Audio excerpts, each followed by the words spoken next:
Hello again, welcome back to another video. So I've talked a lot about digestive problems in other videos, and I'm not going to get too much into detail with that stuff, so if you want to hear more about that, go check out those other videos. But what I continue to hear coming up is questions about nausea and recovery. Now, there's different kinds of nausea in recovery, okay, and I go more into specific of why that happened in the other videos. But I also want to talk about another nausea that happens for other reasons as well, because this continues to come up with clients that I talk to, and it seems pretty common. And I experienced this as well, like pretty bad. And so this isn't just limited to during restriction or even when you're in active recovery, but it can happen just to people throughout their life as well. And I remember people when I was younger that would talk about this. They would face nausea when they would go for too long without eating. So it would only make sense. I continue to hear from people that they feel nausea, not from eating too much or stuffing themselves to complete physical fullness, which is one side of the spectrum that people get nausea in recovery, but also on the other spectrum where they don't get nausea directly after eating, but they may get nausea an hour after eating, or they get nausea midday when they haven't eaten in a while, maybe a couple hours or maybe 3 hours, and they haven't eaten, and then they start to experience nausea. And then this can be a problem because you need to eat in recovery, obviously.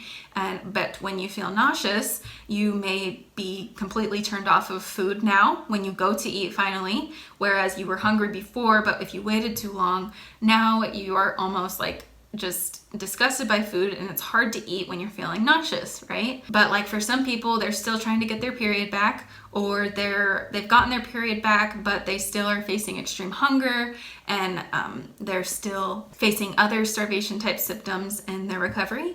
And so they need to be eating, okay? So if this is you, you need to be eating despite the nausea. So this is where force feeding comes in. So if you still aren't eating enough, or perhaps you're just not eating consistently enough for your body right now, then this is where the force feeding would come in. And you literally have to force feed yourself, just like you would a child that has parental guidance, or some kind of adult or caretaking help to help them. Like, what would you do with them? You would sit them down when they haven't eaten enough, or they haven't eaten consistently enough. You would sit them down and you would say, you're not leaving this table until you eat the food.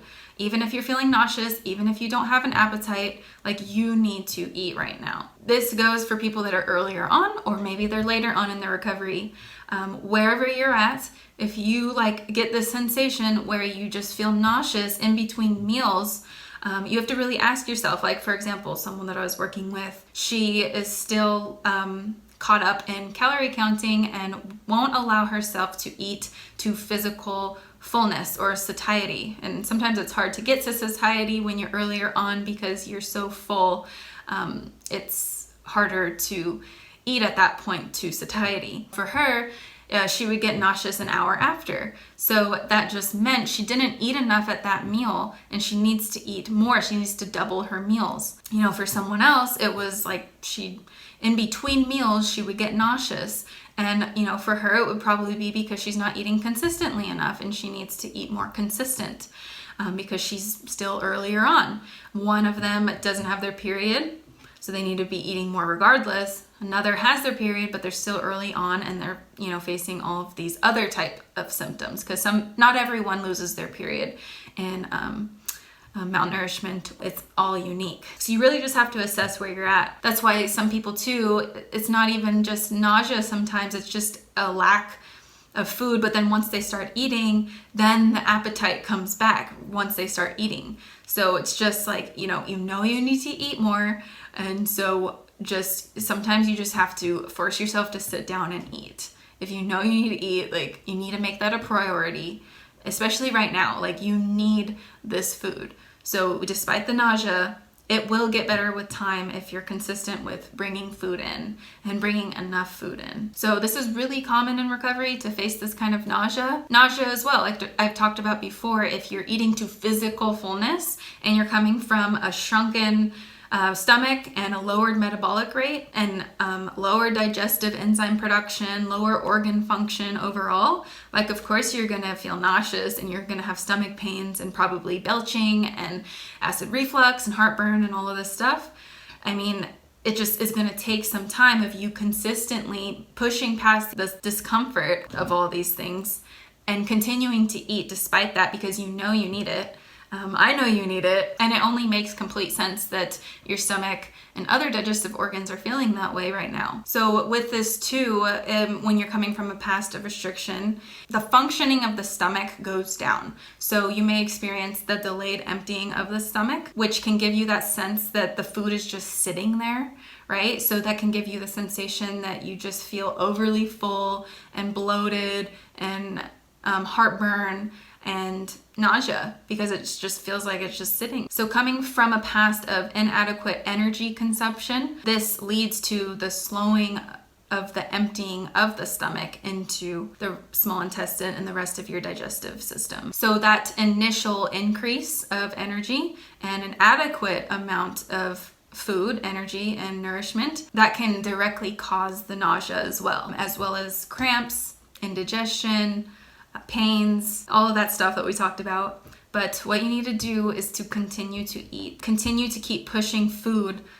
through your system so that the metabolic rate, the functioning of the stomach, the emptying of the food and the contents into the rest of the digestive system, the production of bile and liver enzymes and pancreatic enzymes and everything else, hydrochloric acid too, especially in the stomach. It shows your body to turn that back on and start to produce that again and get everything working up to full speed again. And by pushing food consistently through your system will show your body to do that again. And I know that it's super uncomfortable, but just keep doing it, okay? So over time too, when you have a low volume of food coming in, this can cause your stomach to actually shrink. When you start to eat again, this may cause you to feel overly full. So if you feel that sensation of just, you hate feeling overly full, this could be caused from that. So by eating again, this will train the system to expand to the normal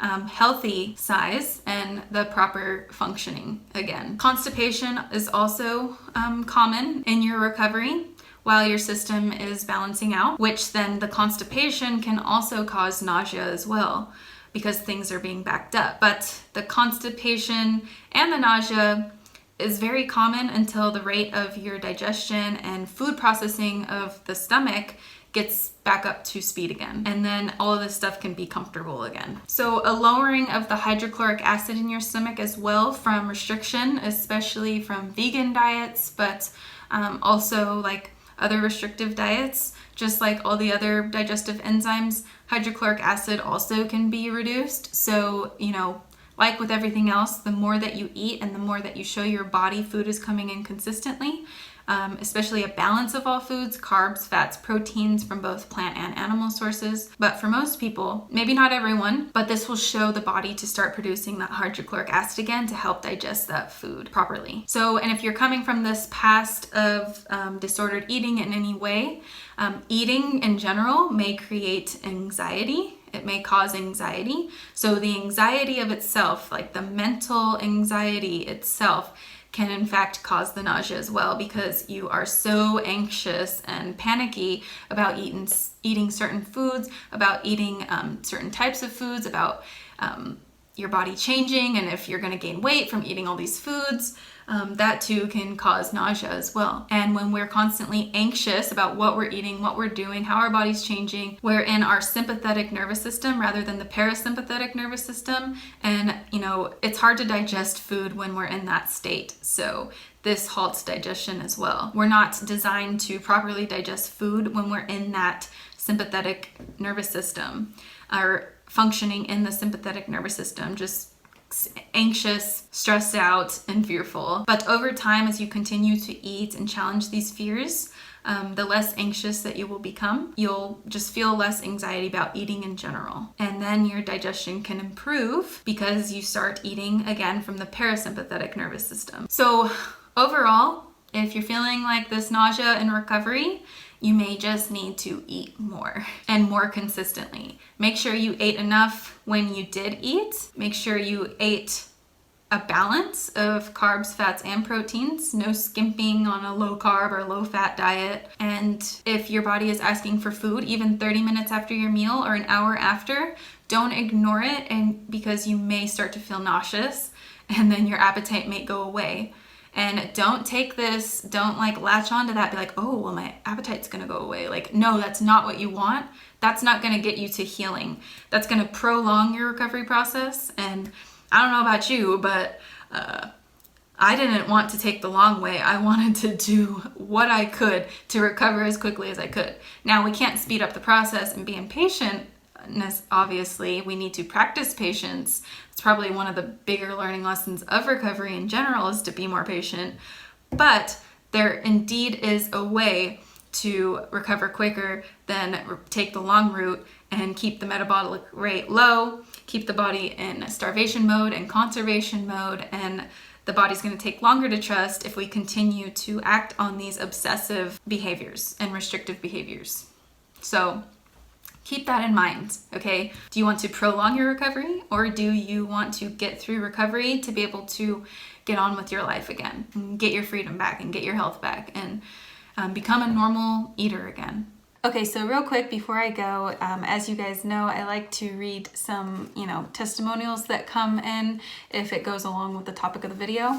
So I feel like this one goes along with this, okay? So this is from Brendan Mickick, and it was actually a letter sent to me, which was really thoughtful. And so Brendan said, "Dear Kayla, I am writing to you to say thank you. I came across your YouTube channel after 6 months of those damn diets that left me skinny and weak. Since watching your videos on Candida, I am gaining again and following good food combining," which is in quotations, or not food combining. Also taking the magnesium, which is all helped me to sleep better too. My gut is healing and it feels so good to have energy again.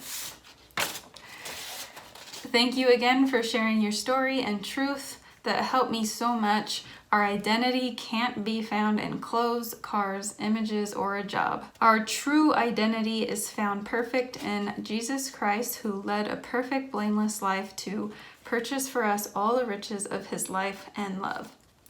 And this was Faith Focus Finish, Brendan Mickick.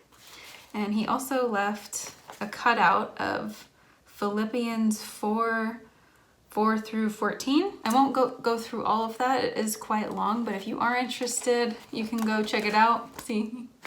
So that's beautiful. So thank you so much, Brendan, for sharing that. I love hearing your guys' testimonies. And I hope that you too, watching, likes to hear these testimonies. So let me know what you think in the comments below. I get a lot of them quite often, so just know that, you're not the only one that's recovering, and you're not alone. And there are people recovering all over the world, and it's just so amazing to see. So if you want me to keep reading testimonials like this, let me know.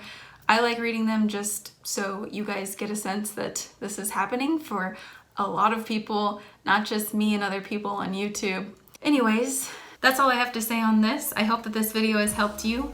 Let me know what you think in the comments below, and I'll see you in the next video.